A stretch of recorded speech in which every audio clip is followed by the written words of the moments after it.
Actually, Govardhan, I was. ఛీ! అసలు బుద్ధుందా నీకు? ఎదుటి వాళ్ళ పర్మిషన్ లేకుండా వాళ్ళ జీవితాల్లోకి ఎంటర్ అయ్యి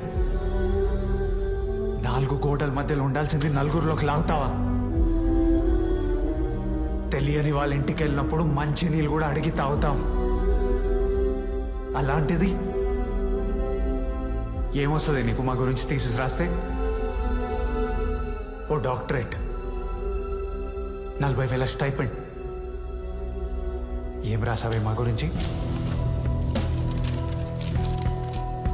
పేదరికంలో కొట్టిమిట్టాడుతున్న కుటుంబం. పేదరికంలో కొట్టిమిట్టాడుతున్నామా?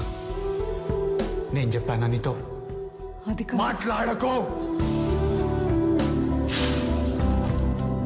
దాని పేదరికం అనరు, ఉన్న దాంతో సరిపెట్టుకొని హ్యాపీగా బతకడం అంటారు.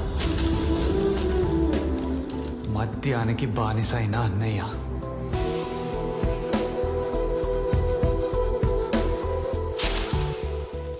ఏం తెలుసా నీకు వాడి గురించి? వాడు సివిల్స్ లో 3 సార్లు మెయిన్స్ క్లియర్ చేశాడు తెలుసా? మధ్య తరగతి ఇళ్లలో పిల్లలు అన్నిటితో రాజీ పడుతూ పెరుగుతారు. చదువుకి, బట్టలకి, ఆఖరికి తిండికి కూడా. ఇది థీసిస్. ఇది మా గురించి నువ్వు రాసిన థీసిస్. ఇది థీసిస్ కాదు, నాకు నా ఫ్యామిలీకి నువ్విచ్చిన జడ్జ్మెంట్. ఏ అది కాదబ్బా. నన్ను ముట్టుకోకు. నెవర్. దీని గురించి ఆఖరికి ముద్దు కూడా.